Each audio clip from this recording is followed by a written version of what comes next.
Hello student, कैसे हैं आप सब? आई होप बड़े होंगे आप सब। जैसे कि हम अभी तक क्या कर रहे थे, कॉम्प्लेक्स सीरीज पढ़ा रहे थे, उसमें हमने बहुत सारे एमसीक्यूज पढ़े। तो अभी ये एमसीक्यू की सीरीज चल रही है। उसके बाद मैं क्या करूँगा कि जो पूरा चैप्टर के हिसाब से उसके बारे में पूरी रिलेटेड जो जानकारी होगी वो हम आपको शेयर करेंगे, ठीक है। तो अभी जो एमसीक्यू चल रही है सीरीज, ये केवल सिर्फ एज अ कोई एंट्रेंस एग्जामिनेशन हो गया या किसी को केवल एमसीक्यू की तैयारी करनी है या पेपर कैसे आते क्वेश्चन में, तो इस हिसाब से मैं आपको बता रहा हूँ। बाकी किसी को कॉम्प्लेक्स अगर अच्छे से कवर करना है तो मैं इसके बाद क्या करूँगा, कॉम्प्लेक्स का पूरा चैप्टर वाइज मैं आपको उसके बारे में डिटेल दूंगा, ठीक है। तो आज हम क्या करते हैं, कॉम्प्लेक्स के आगे क्वेश्चन करते हैं कि किस हॉट टाइप से क्वेश्चन आ सकते हैं। तो जैसे इसमें दिया हुआ है, how many elements does the set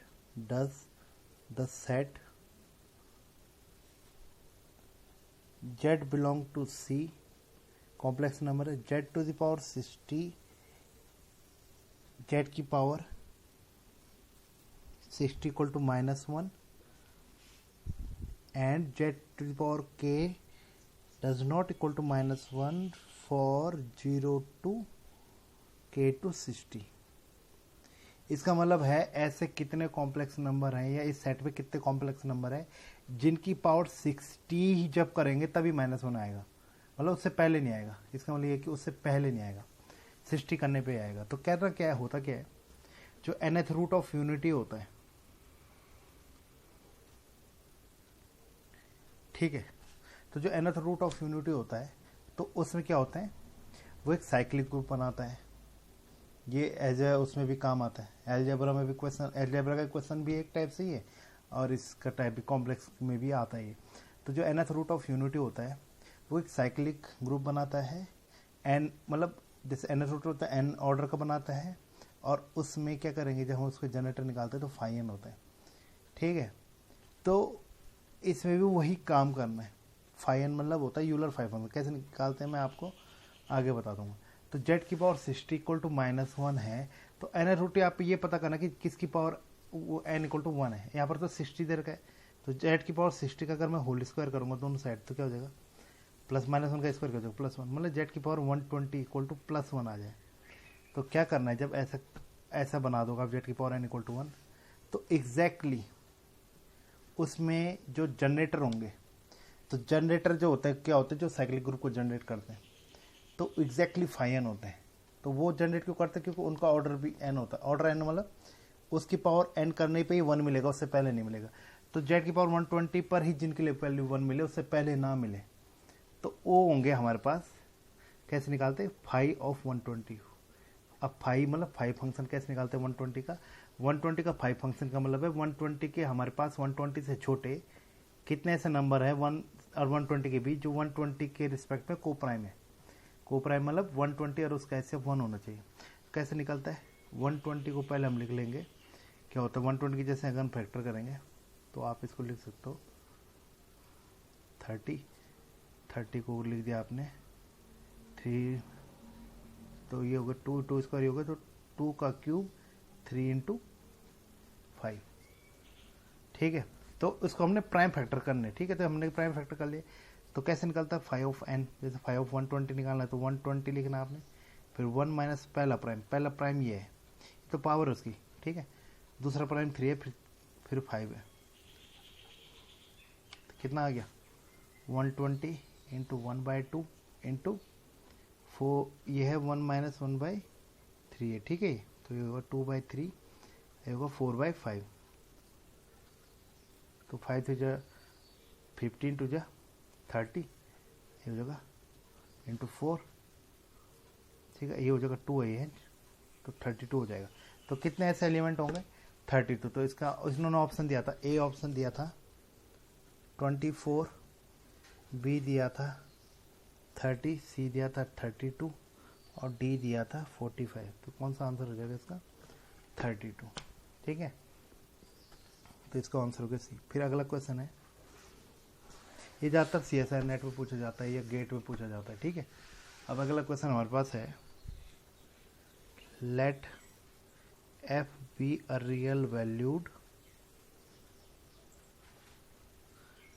harmonic function.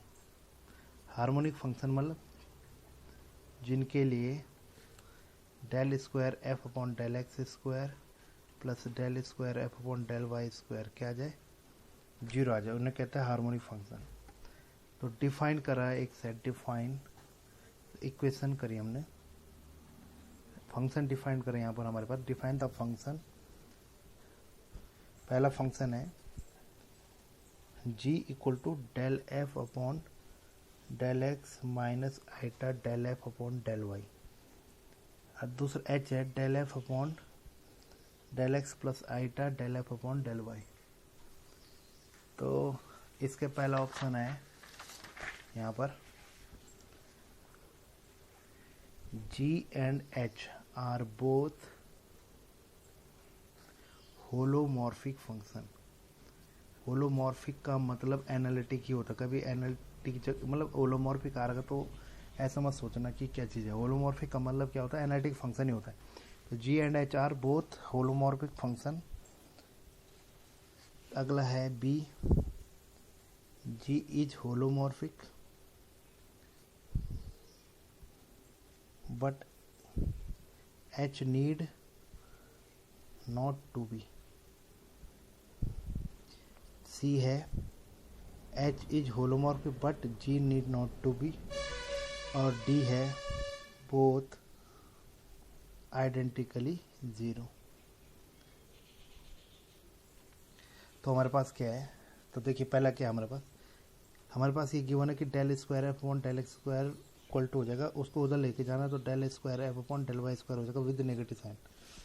अगर हम इसको क्या करेंगे, प्लस को उधर लेके जाएंगे तो क्या आ जाएगा माइनस, ये हमें गिवन है, ठीक है। अब हम क्या करते हैं, जो जी है जो हमें गिवन है तो उसका डेल जी उसमें लगाते हैं कॉची रीमान इक्वेशन। तो del G by del x क्या आएगा, जी हमारे पास ये है, इसका एक्स के रिस्पेक्ट में क्या आएगा, partial differentiation del square F upon del x square और minus iota del square F upon del x del Y, ठीक है। ये हुआ del G by del X. अब निकालो del G by del Y. इस अच्छा del G by del X में क्या करो, ये हटा दीजिए, जो हमारे पास जी है del F upon del x minus iota del F upon del y, इसमें इसको यू मानो इसको वी मानो, माइनस साथ में लेके हुए इसको माइनस, इसको मैं ऐसे कर सकता हूँ, इसको वी मानिए। अब देखते हैं इसको कॉची रीमान को सेटिस्फाइड कर रहा कि नहीं कर रहा। Del you by del x equal to del you del Y करते कि नहीं करता, ठीक है। तो del you by del x कितना आ रहा है इसके लिए, del square F upon del x square, और del we by del Y कितना आ रहा है, minus del square F upon del Y square. अब यहाँ से देखिए क्योंकि ये दोनों इक्वल है ना, इसका मतलब ये दोनों भी क्या हो गए इक्वल, इसका मतलब del you by del x equal to del we और डेल वाई हो रहा है। अगला क्या निकालते हैं, del you by del y निकालते हैं। तो del you by del Y कितना आ रहा है, del square F upon del x del Y, और डेल वी और डेल एक्स कितना आ रहा है, minus del square F upon del x del Y. तो देखिए ये इसका नेगेटिव है, इसका मतलब हम ये लिख सकते हैं कि del you by del Y equal to minus del we और डेल एक्स। तो क्या कर रहा है, जो जी है वो कॉची रीमान इक्वेशन सेटिस्फाइड कर रहा है, इसका मतलब जी क्या हो गया होलोमॉर्फिक। अब निकालते हैं हम कि एच कर रहा है नहीं कर रहा। अब डेल जो एच हमारे पास है, एच हमारे पास है del F upon del x plus iota del F upon del y, इसमें इस वाले को यू मानो इसको भी, तो del you by del x क्या आ जाएगा, del square F upon del x square, और डेल वी और डेल वाई कितना आ जाएगा, del square F upon del Y square. अभी दोनों इक्वल नहीं है ना क्योंकि एक दूसरे के नेगेटिव वी वन था हमारे पास, इसका मतलब ये दोनों इक्वल नहीं है, इसका मतलब एच क्या नहीं है, मतलब इसके लिए del you by del x इसके बराबर नहीं है, डेल वी और डेल वाई के बराबर नहीं है, इसका मतलब एच क्या नहीं है, नॉट होलोमॉर्फिक। तो इसका आंसर हो जाएगा G, G is holomorphic but H not to be, तो इसका आंसर हो जाएगा बी। अगला है question, u of X Y given है X cube minus 3xy square plus 2x। फिर लिखा हुआ है for which of following function V u plus iota v is holomorphic. इसका मतलब यही है, उसने कॉम्प्लेक्स कंजुगेट पूछा, मतलब u प्लस आइटा v क्या हो जाए, एनालिटिक हो जाए, तो u हमें गिवन है, v निकालना है। तो इसके हमने बहुत सारे हमने पढ़े हुए मेथड। तो पहला इसमें ऑप्शन में ऑप्शन की तरीके से v हमारे पास है y cube minus 3x square y plus 2y, b है 3x square Y minus Y cube plus 2y, c है v equal to x cube minus 3x y square plus 2x, और d है 0। ठीक है, तो हम इसको कैसे निकालेंगे, इसको निकाल लेंगे हम इस मेथड से। देखिए डी वी बराबर del V by del X into D x plus del we और del Y into D Y, ऐसे लिखेंगे। पहले del V by del X होता है हमारे पास del you by del Y, ये क्या होता है del you by del X. अब इनकी वैल्यू निकालते हैं। Del you by del Y कितना आएगा, del you by del Y आएगा हमारे पास, इसका वाई के रिस्पेक्ट में करोगे तो माइनस 6x वाई प्लस हो जाएगा, ठीक है, डी एक्स। और del you by del x आएगा हमारे पास 3x square minus 3y square plus 2 into D y. ठीक है, अब हमारे पास के m d x plus n d y, m d x plus n d y में क्या करते हैं, डेल एम ओवर, देखिए आपको याद होगा m d x plus n d y जब एग्जैक्ट फॉर्म में बनती तो del m over del Y कितना आ रहा है, इसका del m over del Y कितना आ रहा है, इसका आ रहा है 6x, और del N over del X आ रहा है कितना, वो भी आ रहा है 6x। ठीक है, इसका मतलब क्या हो गया, एग्जैक्ट डिफरेंशियल इक्वेशन हो गई। तो सोल्यूशन क्या आएगा इसका, तो v इक्वल टू हो जाएगा इंटीग्रेशन एम डी एक्स करेंगे y कांस्टेंट, m है 6xy, m d x y लेंगे कांस्टेंट, फिर आता है plus n d y not term containing x, तो माइनस 3y स्क्वायर वाला लेंगे हम प्लस 2, ये भी उसमें शामिल है। ठीक है, जिसमें x नहीं है, डी वाई। अब इसका इंटीग्रेट y कांस्टेंट लेंगे तो क्या आएगा, 6y बाहर आ जाएगा, x का हो जाएगा एक्स स्क्वायर बाई 2, इसका आएगा minus 3y cube by 3 plus 2y। ठीक है, तो ये हो गया हमारा 3y x square minus Y cube plus 2y। तो किसके जैसा ये 3y x square minus Y cube plus 2y, ये है बी ऑप्शन। तो इसका आंसर क्या हो जाएगा, बी ऑप्शन हो जाएगा इसका आंसर। ठीक है, दूसरा क्या तरीका है, देखिए सिंपल सा क्या है, ये तो मैंने मेथड से कराया। दूसरा मेथड ये है कि इसका del you by del x निकालिए, कितना आया था, del you by del x आया था इसका, ये 3x square minus 3y square plus 2। अब इनमें किसी का del you by del y निकालिए, देखिए ये ऐसा आ रहा है कि नहीं आ रहा है, जिसका आ जाएगा वो हो जाएगा, जिसका नहीं आएगा वो नहीं होगा। तो किसका, इसका करो जरा, y के रिस्पेक्ट में क्या आएगा, 3x square minus 2y plus 2। ठीक है, तो del you by del x equal to del u और डेल वाई। ठीक है, ये था यहाँ पर वाई स्क्वायर नहीं है, ये वाई क्यूब है, सॉरी। तो कितना आएगा 3x square minus 3y square plus 2, देखो एग्जैक्ट वही आ रहा है। तो हम ऑप्शन से भी कर सकते हैं। ठीक है, ये तो मेथड है कि हम कैसे प्रूफ करेंगे निकालने के लिए, तो ऐसे भी हम कर सकते हैं। ठीक है, अगला है हमारे पास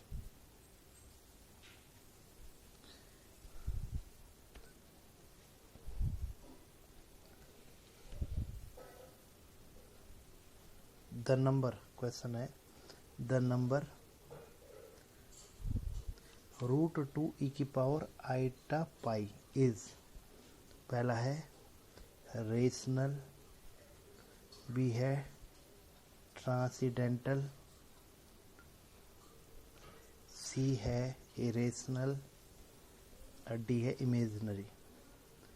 तो क्या आएगा इसका आंसर, रूट 2 ऐसे ई की पावर आइटा पाई क्या होगा, cos pi plus iota sine pi.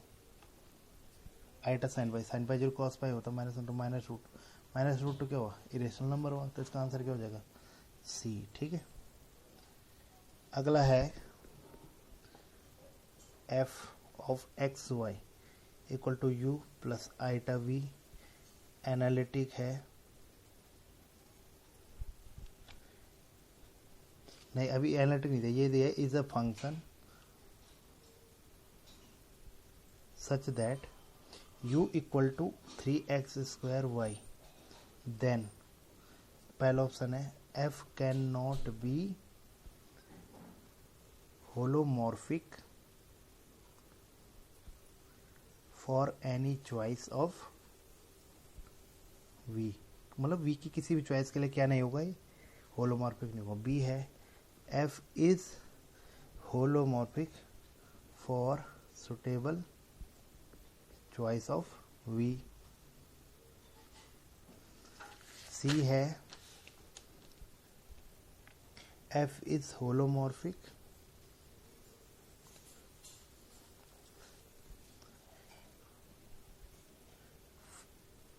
On for every choice of v, और d है u इज नॉट डिफरेंशिएबल।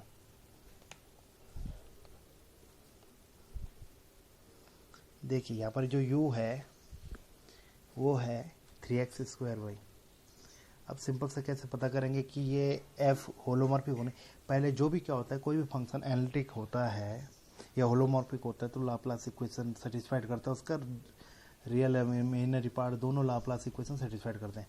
अब जरा इसके लिए del you by del x निकालेंगे, कितना आएगा 6xy, तो डेल स्क्वायर यू और डेल एक्स स्क्वायर कितना हो जाएगा 6y। अब निकालो del you by del Y कितना होगा 3x स्क्वायर, और डेल स्क्वायर यू और डेल वाई स्क्वायर कितना होगा 0। तो ये हो क्या रहा है यहाँ पर, तो डेल स्क्वायर यू और del square plus del square you और del Y square equal to 0 होना चाहिए, मतलब 6y प्लस 0 0 होना चाहिए था। तो इसमें मतलब y 0 होना पड़ेगा, y 0 होगा तो u 0 होना पड़ेगा, तो u 0 होगा तो v भी 0 होना पड़ेगा फिर। ठीक है, तो इसमें हम ये कह सकते हैं जो एफ ही पूरा के पूरा क्या हो जाएगा, जीरो फंक्शन हो जाएगा, तो वो तो एनालिटिक हो गया। ठीक है, लेकिन क्या करेंगे, जो इसमें आएगा इसका आंसर क्या आएगा, f can not be on c for any choice. क्या होगा, अगर वाई क्या नहीं हुआ, नॉन जीरो हुआ, तो यू कभी भी क्या नहीं हो पाएगा, होलोमॉर्फिक नहीं हो पाएगा, तो वाई को क्या होना पड़ेगा 0। तो F can not be on C any choice of V, F is holomorphic और सुटेबल चॉइस ऑफ वी। तो वी निकाल ही सकते हैं हम, क्या करेंगे, क्योंकि वी भी क्या होगा इस चक्कर में 0, तो वी किसके लिए हो गई, तो एफ इज होलोमॉर्फिक तो होगा, बट किसके लिए होगा, सुटेबल चॉइस ऑफ वी के लिए। ठीक है, तो अगर इसमें केवल ये गिवन दे दिया कि y does not equal to 0, तो इसमें यही केस आएगा कि तब ये f जो होगा कैन नॉट बी होलोमॉर्फिक होगा फॉर एनी वैल्यू ऑफ या एनी चॉइस ऑफ v, किसी के लिए भी नहीं हो पाएगा। तो u होलोमॉर्फिक तभी हो रहा है, तो यहाँ पर वैसे भी नहीं हो सकता ना। ठीक है, तो हमारे पास ये जो फंक्शन है, तो इसमें y इक्वल टू 0 होना पड़ रहा है, तो इसका मतलब पूरा पूरा u 0 होना पड़ रहा है, तो u नॉन जीरो फंक्शन तो होगा नहीं हमारे पास। ठीक है, तो इसके आंसर हम वैसे क्या कर सकते हैं, अगर हमें y does not equal to 0 दिया है, या हमारे पास u दिया है कि 3x स्क्वायर वाई हर जगह पे, तो अगर y 0 के अलावा है कहीं पर भी, मतलब 0 पे ही वो होगा, जब f या पूरा भी पूरा u 0 होगा तब v भी 0 हो जाएगा। तो इसका आंसर मेरे हिसाब से क्या होना चाहिए, f can not be holomorphic for any choice of v। ठीक है, क्योंकि हमें y ऐसा कुछ गिवन नहीं कि 0 है। दूसरा ऐसा भी हो सकता है कि अगर f इज होमोमॉर्फिक कौन सी फॉर सुटेबल चॉइस, मतलब जब v का 0 होना पड़ेगा, तब u को भी 0 होना पड़ेगा, v को 0 होना पड़ेगा, तो क्या हो जाएगा, होलोमॉर्फिक बन सकता है। लेकिन अभी इसके हिसाब से क्या होगा, A F can not be holomorphic, क्योंकि क्या नहीं है, del square U del square plus del square U upon del Y square equal to 0 नहीं है प्लस करके। ठीक है, तो y की केवल स्पेसिफिक वैल्यू के लिए 0 हो रहा है, ये हर वैल्यू के लिए क्या होना चाहिए था, मतलब फॉर एवरी एक्स वाई के लिए u क्या होना चाहिए था, लाप्लास इक्वेशन सेटिस्फाई करना चाहिए था। तो इसका आंसर हो जाएगा मेरे हिसाब से ए। ठीक है, अगला है ऐसे ही है v क्वेश्चन है अगला, ऐसे अगर v हमें दिया होता 3xy², सिमिलरली मतलब मैं इसी को लिख रहा हूँ पूरा f इज होलोमॉर्फिक ऐसा ऐसा, तो क्या होगा अगर v ऐसा होगा तो क्या आएगा, del v by del x हो जाएगा 3y² और del v by del square v और डेल x² हो जाएगा 0। ऐसे del v by del y हो जाएगा 6xy और डेल स्क्वायर वी और डेल y² हो जाएगा 6x। तो ये भी क्या नहीं हो रहा है, ये भी क्या नहीं हो रहा है, f is not holomorphic for any choice of u। इसका आंसर भी हो जाएगा a। ठीक है। दूसरा अगला क्वेश्चन है, the real part of square of any complex of a complex number is equal to, पहला है square of its real part,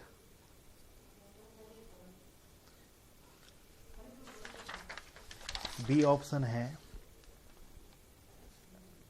square of its imaginary part,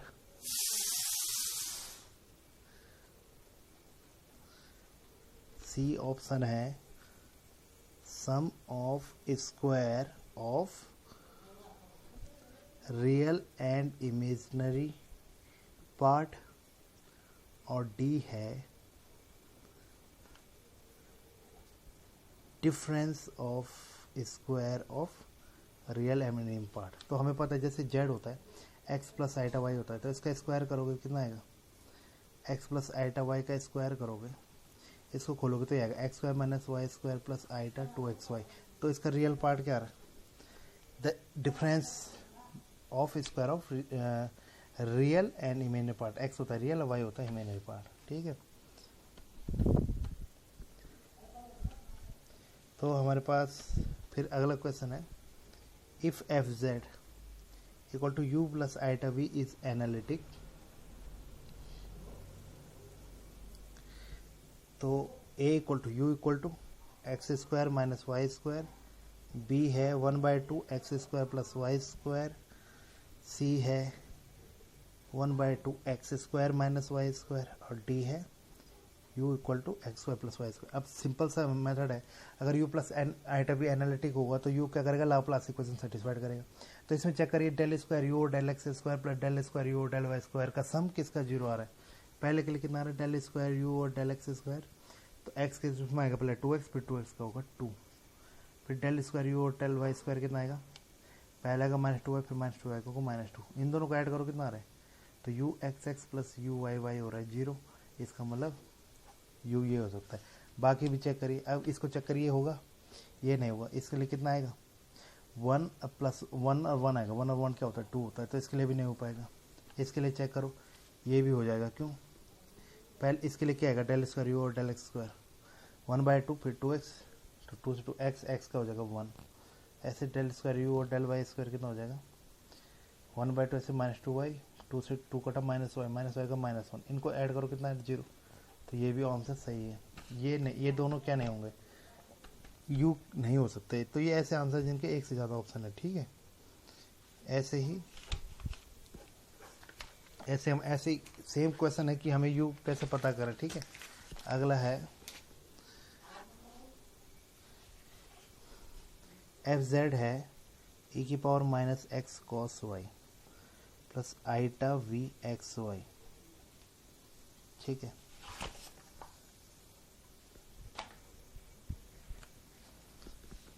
तो इसमें ये पता करना इज एनालिटिक,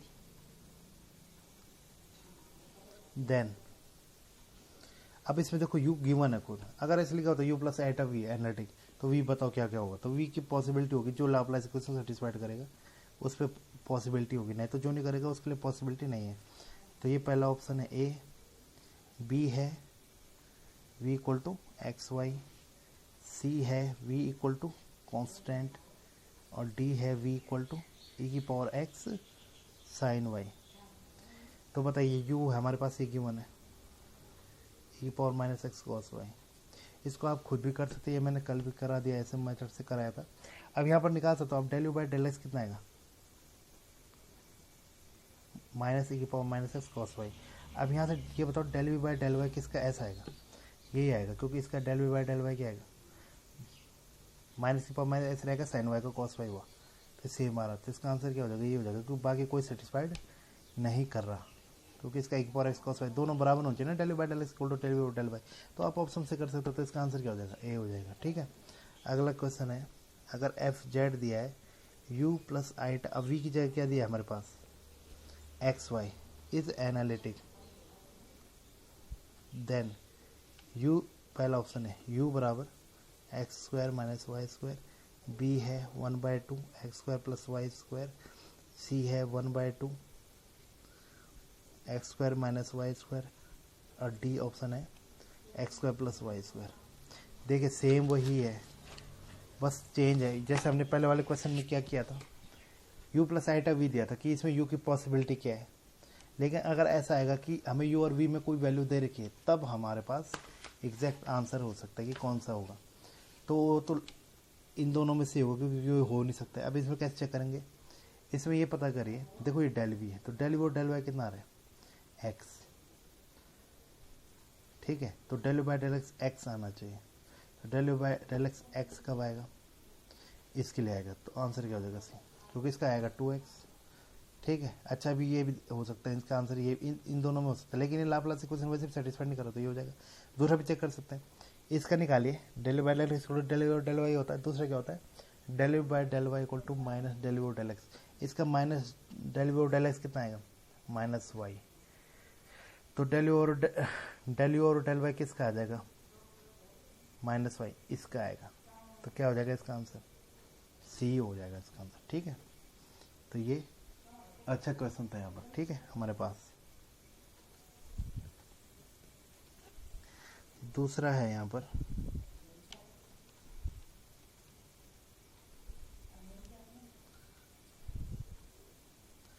ऐसे ही बहुत सारे क्वेश्चन हमारे पास अगला है, f z equal to you plus iota v, f z equal to you plus iota v equal to 3 e की power iota pi by 4, then पहला ऑप्शन है u equal to v, b है u equal to 3, c है v equal to 3, और d है u square plus v square equal to 3। तो simple सी बात है, देखिए u प्लस आईटा वी है, तो u प्लस आईटा वी का जो मॉड होता है, या वैसे भी सिंपल तरीके से निकालें, तो u प्लस आईटा वी ये है, ये 3, अब इसमें लगाओ e पावर आईटा थीटा का फॉर्मूला क्या होगा, cos theta plus आईटा sine theta, तो कितना हो रहा है, साइन पाई बाई 4 कॉस 1/√2 होता है, तो √2 बाहर ले सकते हो आप, 3/√2 अंदर आ जाएगा 1 प्लस आईटा। अब इसमें u हो जाएगा 3/√2 और v हो जाएगा 3/√2 सेम, तो u इक्वल टू इसमें क्या है, आराम से क्या है, v के बराबर है, तो आंसर हो गया ए। 3 भी नहीं है, सी भी नहीं। डी देखेंगे, डी कितना होगा, u square plus v square कितना, अगर देखते हैं ये हो रहा है क्या, अगर 9/2 प्लस 9/2, तो 9/2 अपॉन 9/2 पर 9/2 की जगह 9, तो ये नहीं है, 3 नहीं है इसका आंसर। ठीक है, तो इसका हो जाएगा ए, तो इसका आंसर हो गया ए। ठीक है,